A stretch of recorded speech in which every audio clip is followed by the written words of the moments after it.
We will start now. In last few classes and videos, I have covered the case studies of actual UPSC exam of 2024 paper as well as 2023. Now, 2023 second part, that is three case studies I am going to cover today. So, three last class I covered, and before that, 2024 exam case studies were also covered. Now, before I start, I just want to tell all the students in my earlier classes and earlier videos, which may be available on YouTube channel also, the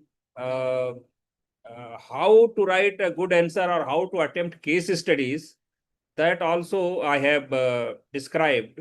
So please see those videos, because I'm not repeating here in this class, because that is important. Because once you understand that, the technique and the various instructions, various guidelines you are following, you will be able to write good answer, and as well as also you will also be able to understand how the case studies, these case studies have been attempted and model answers have been given.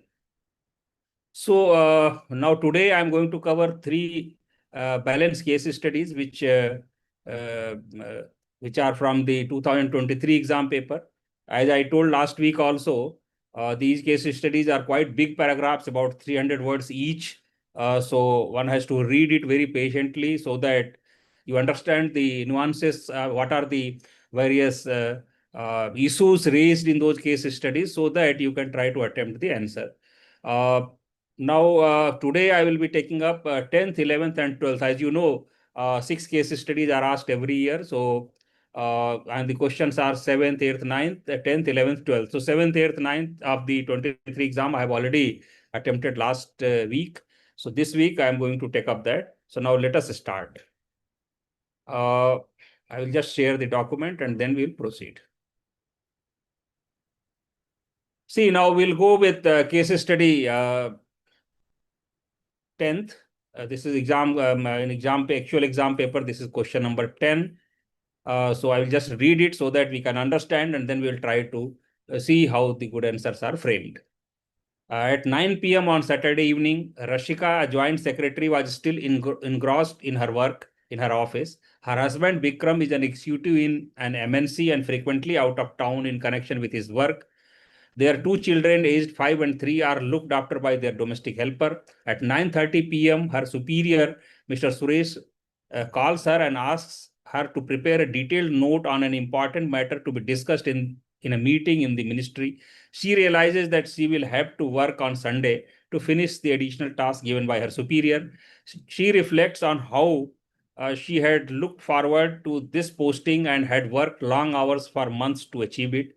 She had kept the welfare of people uppermost in discharging her duties. She feels that she has not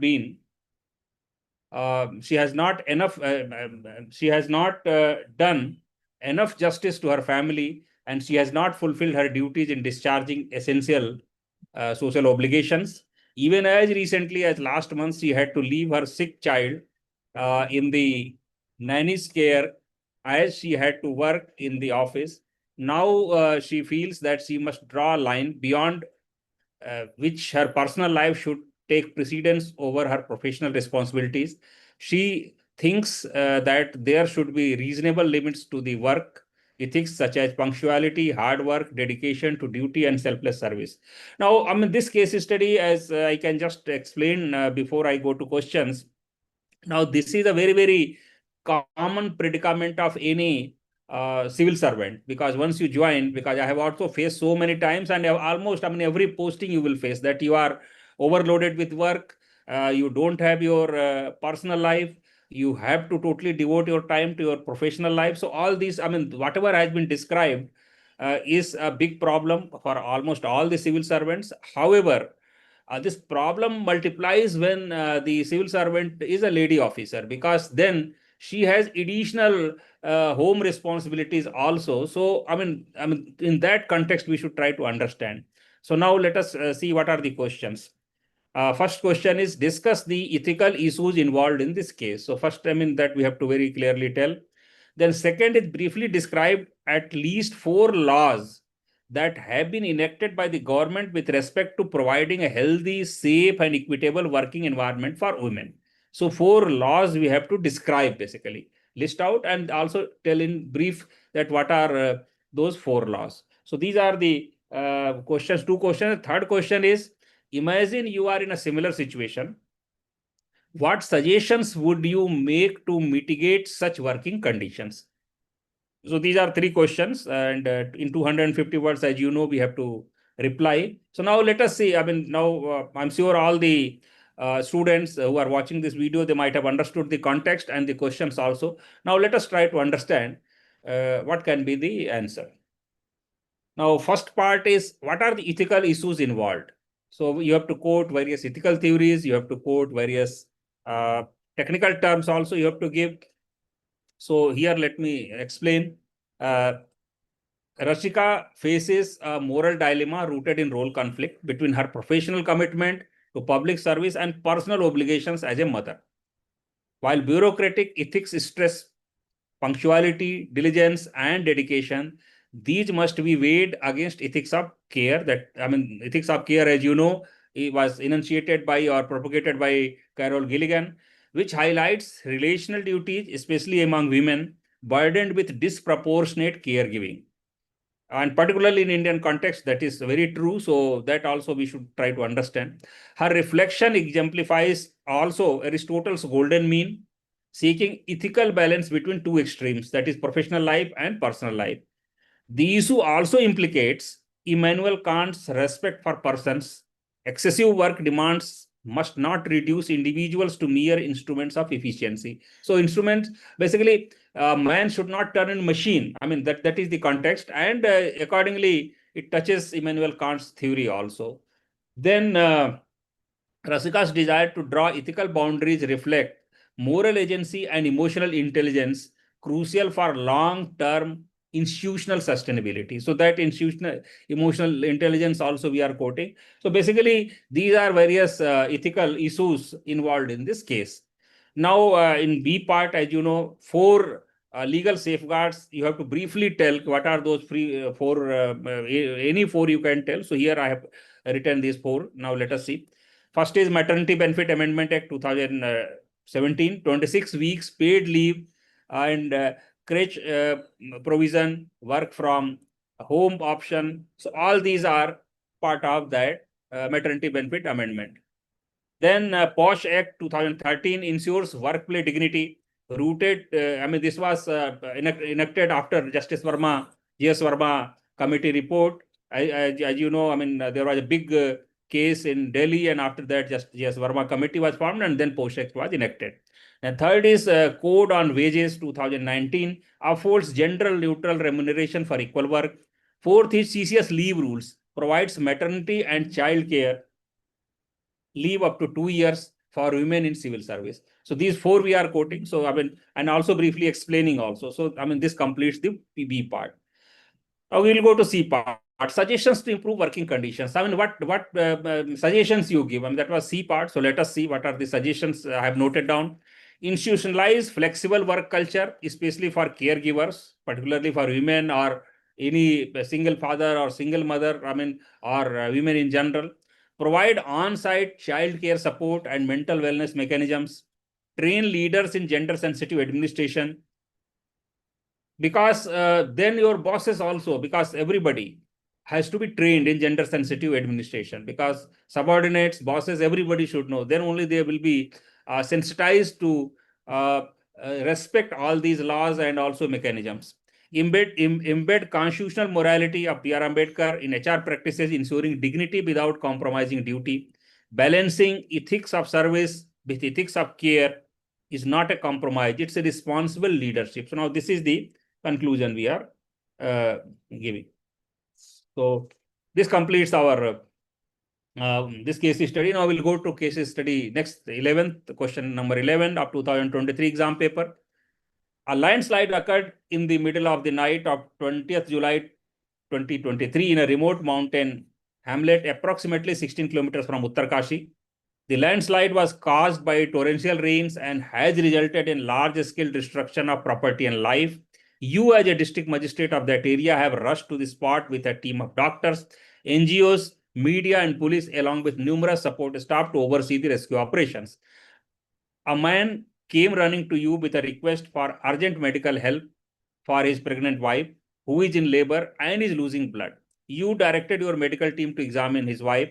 They returned and conveyed to you that this woman needs blood transfusion immediately. Upon inquiry, you come to know that a few blood collection bags and blood group test kits are available in the ambulance accompanying your team.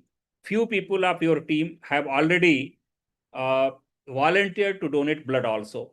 Being a physician who has graduated from AIMS, you know that blood for transfusion needs to be procured only through a recognized blood bank.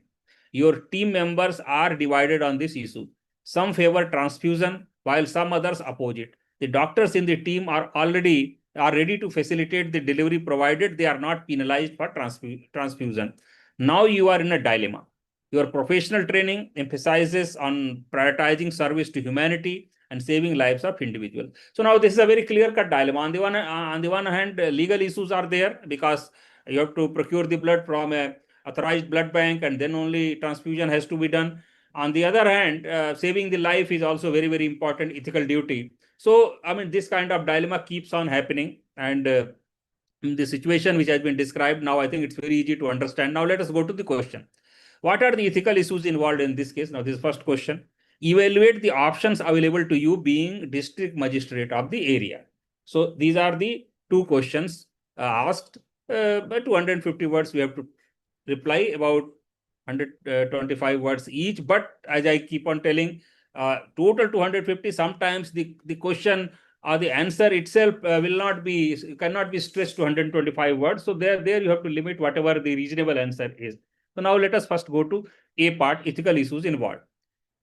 This case presents a conflict between procedural legality and moral urgency. So this is the first important point. As a district magistrate and physician, because he has already been passed out from AIMS, so he's a doctor also, district magistrate.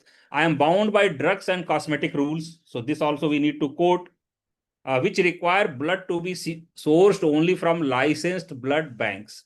Yet the situation calls for invoking Article 21 of the Constitution, right to life and dignity, which overrides procedural constraints during emergencies. Beauchamp and childless principalism, especially beneficence, supports action to save the women and unborn child.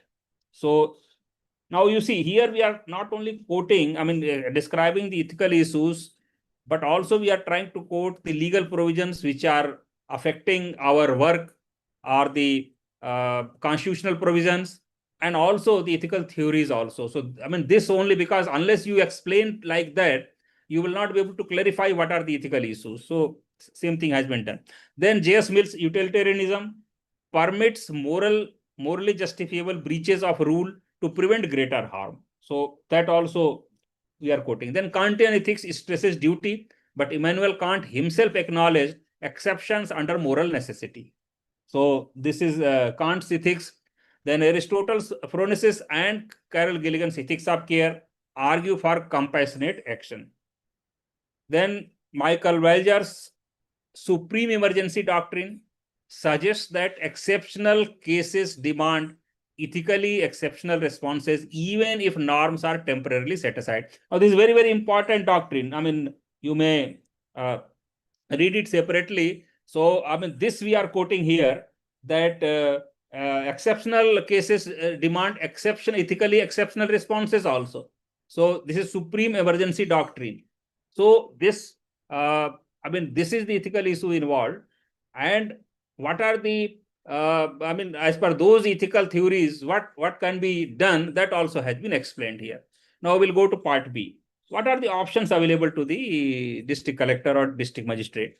First thing is withhold transfusion, because legally you have to procure the blood from some registered and authorized blood bank. So legally safe, that option is there, but morally negligent, because it violates Raj Dharma and public trust, and it violates a number of ethical theories also, which we have seen in the response A. Second option which is available is authorize supervised voluntary transfusion, ethically and constitutionally valid under good Smartian principle. So this is the second response. Ensure consent, full documentation and transparency.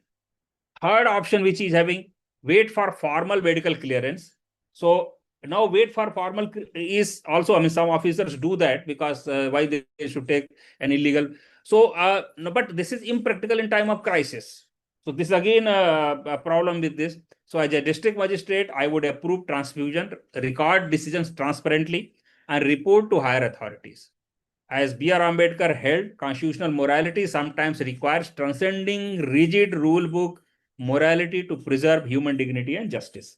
So this very good conclusion of this question. Now we'll go to third case study. Now let us see what is the third case study and how, I mean, it can be replied. You are working as an executive in nationalized bank for several years. One day, one of your close colleagues tells you that her father is suffering from heart disease and needs surgery immediately to survive. She also tells you that she has no insurance and the operation will cost about 10 lakhs.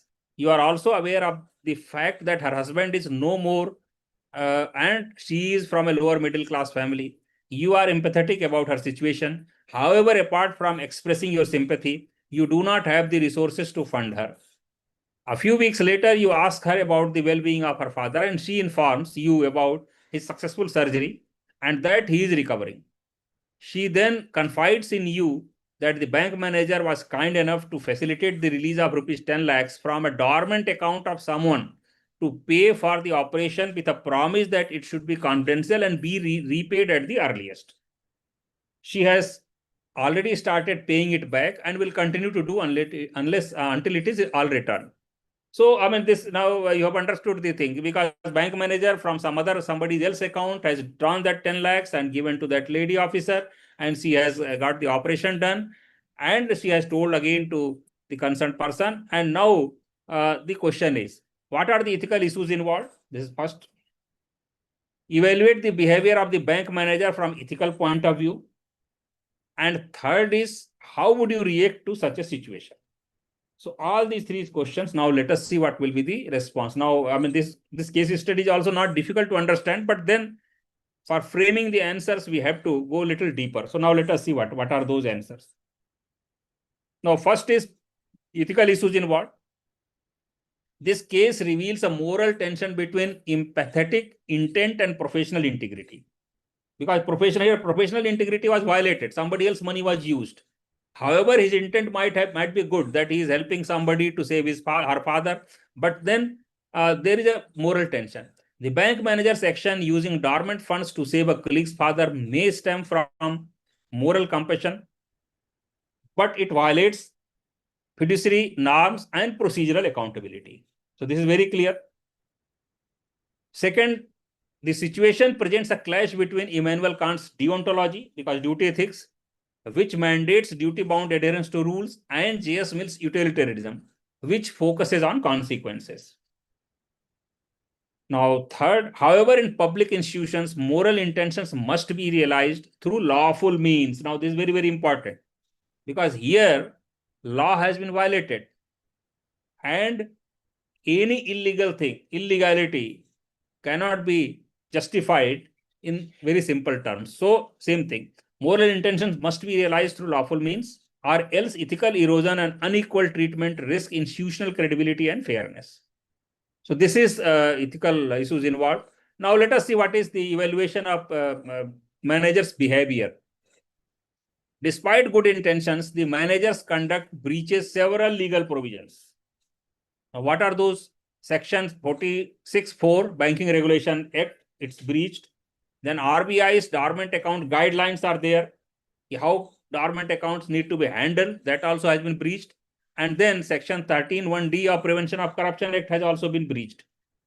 It reflects misuse of authority over public funds without authorization. Though inspired by Carol Gilligan's ethics of care, because he has helped, I mean, he has withdrawn the money for a good cause, but still, such discretionary actions undermine institutional trust.